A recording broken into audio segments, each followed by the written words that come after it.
Hello, grades 6 through 8. I trust that you are ready yet again to dive into another lesson. Whew! Okay, so this lesson is we're going to talk about something called the perseverance of the saints. And as you might have noticed, a lot of what we talk about with all of the lessons that we have are kind of all connected. So a lot of what I'm actually teaching today, we've kind of already talked about. So you'll see it all kind of fits together, and the more you learn this stuff, the more it will all come together for you. Sometimes I think, when you want to study the Bible, you want to study something new, it's like you start like a really big puzzle, like a huge puzzle, and you're like, and then it just seems kind of crazy, but then all of a sudden things start to form, and then you're like, oh, this makes sense, and then other pieces come together. So it's kind of like doing a puzzle, and as you continue to grow in knowledge, which I hope you continue to do, you will see just the greater picture of it all, and it's beautiful. So yeah, just continuing on the journey. So we're talking about the perseverance of the saints. So I think we talked about this before, remember? I want you to imagine just God reaching out with his hand and then grabbing yours. Okay, now I want you to imagine trying to get away from God. Or you can imagine maybe like being like a small child and a dad grabbing onto his kid's hand and the kid's trying to get away. Can the kid get away? No. Same with you. When God grabs your hand, you can't get away as much as you try. God is stronger than you. You are not powerful enough to get away from the hand of God.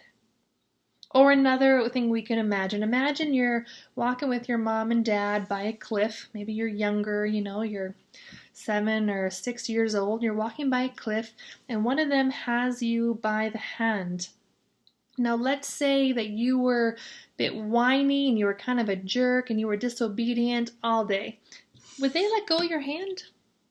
Of course not. You're by a cliff. They're going to probably grip you even tighter. Their love for you is not conditioned on your behavior. Okay, so I heard a quote one time that said something like, if we could lose our salvation, we would. The doctrine of election is supposed to be for our comfort. It's for us to know that when we have days where we feel like we've sinned a lot, or we've made a lot of wrong choices, or we went down a really terrible path, and we just want to cry out to God and we say, am I saved? Am I really saved? Is there hope for me? When that happens, I want you to remember the gospel. That God reached out his hand and grabbed onto yours. He declares you as innocent because of Jesus Christ. You have an alien righteousness. His love for you is not conditional on your righteousness because you are clothed in the righteousness of Christ. Once saved, always saved. Once a Christian, always a Christian. When God has you, he will never, ever let you go. So I want you to take comfort in that, grades 6 through 8. You will persevere. So now remember, I said this is all kind of connected. We've talked about this before. Questions have come up, weeks or months ago. The questions have come up like, well, what if people, are saved and then they rob banks or they don't behave like a Christian? Or another question that's come up is like, well, doesn't that just make Christians lazy?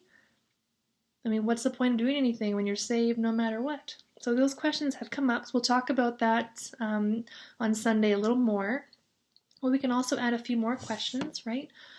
What about people who have attended church and were strong Christians, but all of a sudden they leave?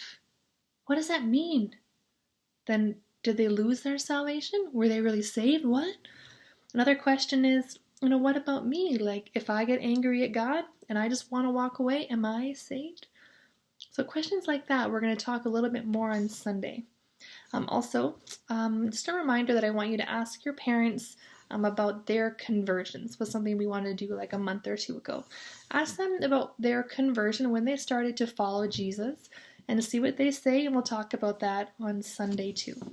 I wish you a very pleasant Sunday, very pleasant weekend, and I will see you on Sunday.